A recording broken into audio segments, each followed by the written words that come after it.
గాలి వార్తల్ని జాలి లేకుండా కడిగేయడానికి బ్లేజర్ వేసుకొని వస్తున్నాడు గాసిప్ గంగరాజు.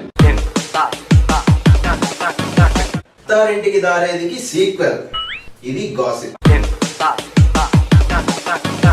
సుఖాంతమైన సినిమాకి సీక్వెల్ ఏంట్రా సన్నాసి.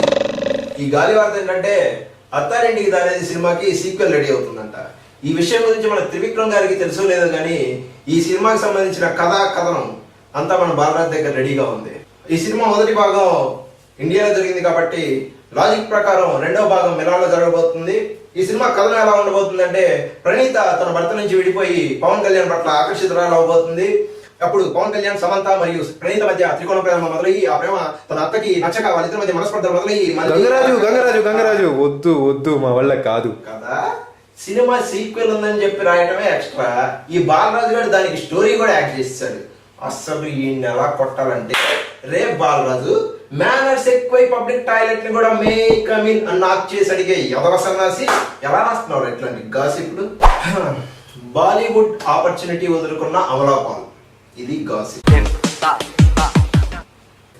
ఈ గాసిప్ ఏంటంటే మన ఠాగూర్ సినిమా హిందీలో గబ్బర్ అనే పేరుతో రీమేక్ అవబోతుంది. అందులో ఒక క్యారెక్టర్ అంటే సెకండ్ హీరోయిన్ క్యారెక్టర్ కోసం అమలాపాల్ని సంప్రదించగా చిచ్చి సెకండ్ హీరోయిన్ క్యారెక్టర్ నేను చేయను అని అమలాపాల్ మన బాలరాజుతో చెప్పడంతో ఆ బాలరాజు మనకి రాశాడు. రే బాలరాజు, నాయక్ సినిమాలో ఏ క్యారెక్టర్ చేసింది అమలాపాల్? రాసేటప్పుడు కొంచెం కూడా ఆలోచించవా? రే బాలరాజు, గుళ్ళో పూజారి దక్షిణ అడిగితే డూ యూ యాక్సెప్ట్ కార్డ్స్ అని అతి తెలివితేటలు చూపించే అప్రాచ్యత రాసే ముందు కొంచెం వాడు. తుఫాన్ ని టార్గెట్ చేసిన మహేష్ బాబు. దీన్ని గాసిప్ అనాలో నా గ్రహచారం అనాలో నాకు అర్థం కావట్లేదు. ప్రస్తుతానికి దీన్ని గాసిప్ అందాం. తుఫాన్ అంటే మన రామ్ చరణ్ తుఫాన్ కాదు, అలాగే ఫైలిన్ తుఫాన్ కూడా కాదు. రీసెంట్ గా వచ్చిన థమ్స్అప్ యాడ్ లో మహేష్ బాబు మధ్యలో టేబుల్ వేసుకొని కూర్చొని థమ్స్అప్ తాగుతుంటే బ్యాక్గ్రౌండ్ లో తుఫాన్ ఎఫెక్ట్ వస్తుంది అనమాట. ఆ తుఫాన్ని ఫైలిన్ తుఫాన్ ని మిక్స్ చేసి మన బాలరాజు మహేష్ బాబు తుఫాన్ని టార్గెట్ చేసినట్టుగా ఫిక్స్ చేశాడు అనమాట. రేపు బాలరాజు ఇంట్లో గ్యాస్ సిలిండర్ అయిపోతే ఎవరి బర్త్డే ఉందా అని కాంటాక్ట్ లిస్ట్ వెతికే కకృతి సన్నాసి. ఎలా రాస్తావరా? క్రియేటివిటీకి హద్దులు లేవని నాకు తెలుసు, కానీ నీ క్రియేటివిటీ చూస్తుంటే నువ్వు హద్దులు దాటి ఎక్కడికో వెళ్ళిపోయావరా. అక్కడి నుంచి దూకి చచ్చిపో, మాకి దరిద్రం వదిలిపోద్ది దరిద్రుడా. బాలీవుడ్ కు వెళ్ళబోతున్న హరీష్ శంకర్, ఇది గాసిప్. మనకు బాలరాజ్ గారు ఎవరినో ఒకరిని బాలీవుడ్ పంపించకపోతే నిద్రపోయేటట్లేడు. రే బాలరాజు, మీ నెక్స్ట్ సినిమా ఏంటని హరీష్ శంకర్ అడిగితే అల్లు అర్జున్ తో సినిమా చేయడానికి స్క్రిప్ట్ వర్క్ లో బిజీగా ఉన్నా పక్క ఆయన చెప్తుంటే నువ్వేంట్రా బాలీవుడ్ కి పంపిస్తున్నావు? ఇంకెందుకు రకాలి హాలీవుడ్ కి, కొరియన్ కి, జపాన్ కి, చైనాకి అన్ని చోట్లకి పంపించాయి. వెళ్తావా? ట్రాఫిక్ పోలీస్ ఆపి అన్ని ఉన్నాయా అని అడిగితే అండర్ వేర్ వేసుకోవడం మర్చిపోయానని అని చెప్పి అంట్ల సన్నాసి. ఏంట్రా రాతలు? ఇంకో గాసిప్ ఏంటంటే రామ్ గోపాల్ వర్మని ఫాలో అవుతున్న రాజమౌళి. విషయం ఏంటంటే రామ్ గోపాల్ వర్మని ఫాలో అవటం అంటే టెక్నాలజీ అదో ఏదో కాదండి. రామ్ గోపాల్ వర్మ రక్త చరిత్ర 2 పార్ట్లుగా తీశారు కదా. ఇప్పుడు రాజమౌళి కూడా బాహుబలి 2 పార్ట్లుగా తీయబోతున్నారని వినికిడి.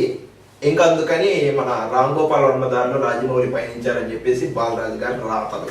రే బాలరాజు, తమన్ పాటల్ని రీమిక్స్ చేస్తా తమన్ని పర్మిషన్ అడిగే తుచ్చుడా, ఏమిట్రా రాతలు? 5 రోజుల్లో 25 కోట్లు కలెక్ట్ చేస్తే దూసుకెళ్తా. ఎక్కడికి ఎక్కడికి ఎక్కడికి? అరే ఇది గాసిప్ గంగరాజు. అయితే ఉంటాయి. క్లూస్ అన్ని కాజల్ అఫైర్ ని సూచిస్తున్నాయి. బాలీవుడ్ కి వెళ్ళింది కదా, ఎఫ్ఐఆర్ లేకపోతే కష్టం. అంటే సినిమా ఆఫర్లు ఏమి ఒప్పుకోవట్లేదంట. ఆఫర్లు ఒప్పుకోకుండా పెళ్లి ఆఫర్ ఏదో ఒప్పుకుంటుందని మన బాలరాజు గారి బాధ పట్టించుకో. మహేష్ ని వెంటాడుతున్న చరణ్. ఇద్దరు హీరో సినిమాలు ఒకే టైంలో వస్తుంటే ఒకరినొకరు వెంటాడుకున్నట్టే. అంటే 2013 సంక్రాంతికి సీతమ్మ సినిమాల జట్టు నాయక్ వచ్చాయి కదా. 2014 సంక్రాంతికి ఎవడు 1 నేను ఒక్కడే వస్తున్నాయంట. అందుకని ఒకళ్ళ వెనకాల ఒకళ్ళు పడుతున్నారని మన బాలరాజు బాధపడుతున్నాడు. అందాన్ని ఆస్వాదిస్తున్న శేఖర్ కమల. అంటే మన కహాని రీమేక్ ఉంది కదా, అందులో విద్యాబాలను ప్రెగ్నెంట్ కదా. ఇందులో అలా కాకుండా నయనతారని ఇంకేదోలాగా చూపిస్తూ మన శేఖర్ కమల ఆస్వాదిస్తున్నాడని, ఆ ఆస్వాదాన్ని ఆస్వాదించలేకపోతున్నందుకు బాలరాజు గారు బాధపడుతూ రాసిన బేవకూఫ్ గాసిప్ అది. ఒక్క ఛాన్స్ ఇవ్వండి అంటున్న గజాల. అదే హీరోయిన్ గజాల. గజాల ఇంకా సినిమాలు చేస్తుందా? ఏమో. బాలరాజుడికి మళ్ళీ తెలిసిపోతుంది ఇవన్నీ.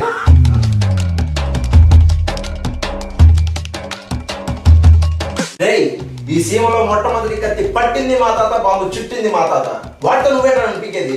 ఏమా దగ్గర కత్తులు బాబులు? ఇలా చూడు, నీ దగ్గర ఉన్న ఆయుధాల కంటే నా ఆశయం బలమేంటి?